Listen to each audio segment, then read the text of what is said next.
Ki khubor ka Batesi TV. Ka umdi basnyam bat penjasliang. Rupa Premium Meghalaya. MLA ka BJP na Thoh constituency. Ubabat ru mentakung Menteri Sarkar jong Meghalaya. Uba AL Hek Thoh Shithi jo Menteri Rangba jong jela Chhatisgarh u Vishnu Desai. Barhagani Shithi uba Hek uloong. Ba ulada banyak keren ru lingba ka telefon bat u Desai bagi pulai ke Chhatisgarh kide ben pelatnya ya Ngut kinan lani ke sister. Kibara Shah hak arpsan terik unaitung araja arpsan nadur railway station bat kadaw ke jing Shah jongki kadai namar ke jing ujor jahar dak Bajrang Dal. Uba Hek uladawa na udesai ba udai ban pelat no yaki mardor ba dai ban toket janai bha halor gani ke jingja namar ba ungai scam bagi balang kin omla bat pin kalanyam jubor yaki breu. Layo banyakkan buat honorable chief minister jong Chhatisgarh halor ke Shah jongki Ngut ki sister apo ka Durg railway station Chhatisgarh. Hadir malaikan buat honorable chief minister ula assured jangan baik assurance orang bangi la ngara le kat kalwala employ ben polite no yang di finance laka benjing sakin mejoki kene gede ka jing ai ka assurance naga liang jong di honorable chief minister jong Chhatisgarh on polite no yang employ Bahat akhir tengah tip boleh disyakat hendak kat kum ke kubur ke bang UI ke news nak ka print media buat ke digital media print media buat digital media UI kata bagi syakat maka arpsan terik ujulai apa arpsan apa hantai nak pojan ketuga DURG ke Durg railway station. Discussion with the honorable chief minister of Chhatisgarh Shri Vishnu Desai.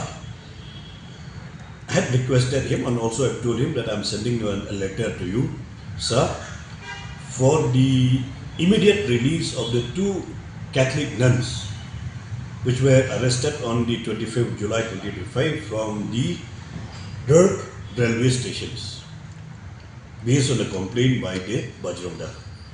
So the Honorable Chief Minister, he is very happy and also they told me he will be taking all the positive steps and immediately to release soon to those two nuns. That is assurance given by the Honorable Chief Minister. So today only I am already sending this letter to Honorable Chief Minister as discussed with him to immediate release of these two Catholic nuns. See, they are arrested.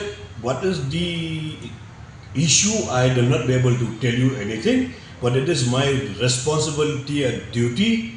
I have now already written a letter to Honorable Chief Minister.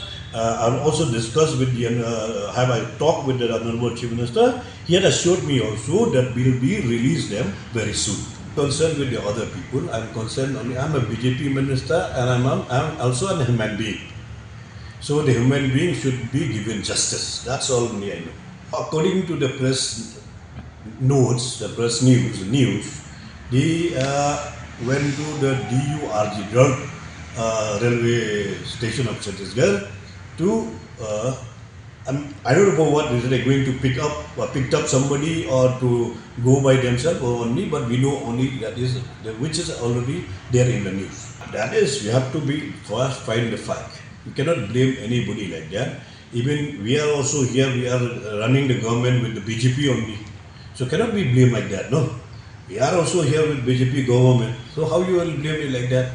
So that is my duty as a BJP MLA and also the national executive member of BJP to raise the voice of the vulnerable society. That's all only. What is the response from the CM of Chhatisgarh? He has assured me, the CM has assured me that we will release soon. Wat penleno yakni kakabu ki sopti Thoh ki babha bat shongdor nadu 100,000 hadu 100,000 tingka menta phila banyo hagador lai 100,000 tingka ya ki sopti Thoh ba shongdor hinyo 100,000 seneng pinyo tang san 100,000 tingka amtang kata ka wei ka sopti ka de ka wei ka design tang na ka benta jongpi wan jit nok loi na molai moro bat na mod pran pho no menta hau khandai saw lai 100,000 pra hinyo lai pra